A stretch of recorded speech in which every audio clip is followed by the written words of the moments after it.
दोस्तों नमस्कार, हिंदी कुंज में आपका स्वागत है। आज हम लोग बात करने चल रहे हैं मुल्ला दाऊद की काव्य रचना चंदायन के बारे में।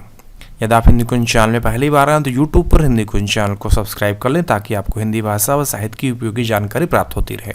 देखिए, हम सभी जानते हैं कि मुल्ला दाऊद कृत चंदायन को प्रेमाश्रयी सूफी काव्यधारा की प्रथम रचना माना जाता है। इसके रचना काल के विषय में अलग अलग मत है। मिस्र बंधुओं ने इसे 1328 ईस्वी की रचना माना है, तो डॉक्टर राम कुमार वर्मा ने इससे कुछ और पहले की रचना स्वीकार किया है। डॉक्टर पीताम्बर दत्त बड़थवाल ने इसे 1340 ईस्वी के आसपास की रचना स्वीकार किया है।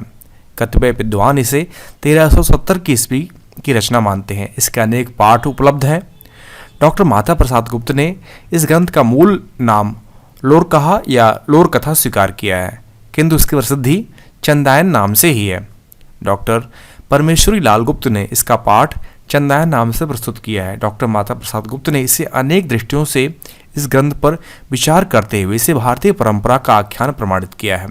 उनका कहना है कि यदि दाऊद की रचना को देखा जाए तो उसका प्रारंभिक अंश दोनों परंपराओं में खप सकता है, किंतु जहाँ तक प्रयुक्त छंद, विधान एवं प्रबंध व्यवस्था की बात है वह पूर्ण रूप से भारतीय है।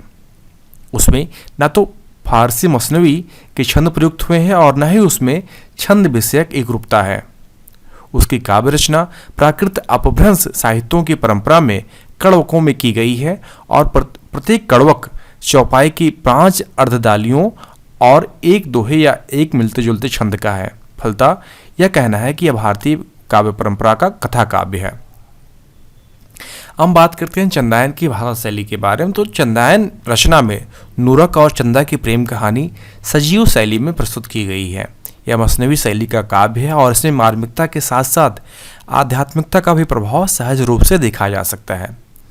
विषय वस्तुओं की दृष्टि से विचार करें तो चंदायन में भारतीय प्रेमाख्यानों की अनेक प्रवृत्तियां एक साथ दिख पड़ती हैं। उदाहरण के लिए नायक नायिका का उन्मुक्त प्रेम का वर्णन, प्रथम दर्शन में ही प्रेम का प्रादुर्भाव, प्रेम मार्ग में आई अनेक बाधाएं, नायक का योगी बनकर घर से निकलना, नाग द्वारा नायिका को डस लेना और गारुड़ी विद्या द्वारा उसका ठीक हो जाना आदि कुछ ऐसी प्रवृत्तियां हैं जो इस काव्य को रोचक बनाए हुए हैं।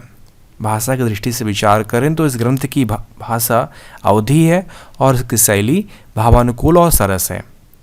तो इस प्रकार हम इस लेख में जान पाए कि चंदायन की भाषा शैली क्या है, उसकी कथा वस्तु क्या है और यह कब की रचना है। तो मुल्ला दाऊद की चंदायन प्रेमाश्रयी सूफी काव्यधारा की प्रथम रचना मानी जाती है। यदि आपको लेख लिखित रूप में चाहिए तो नीचे डिस्क्रिप्शन बॉक्स में लिंक दिया गया है, जहां पर जाकर आप हिंदी साहित्य के इतिहास से संबंधित अनेकों नोट्स प्राप्त कर सकते हैं। आशा करता हूं कि वीडियो आपके लिए उपयोगी सिद्ध होगा। धन्यवाद।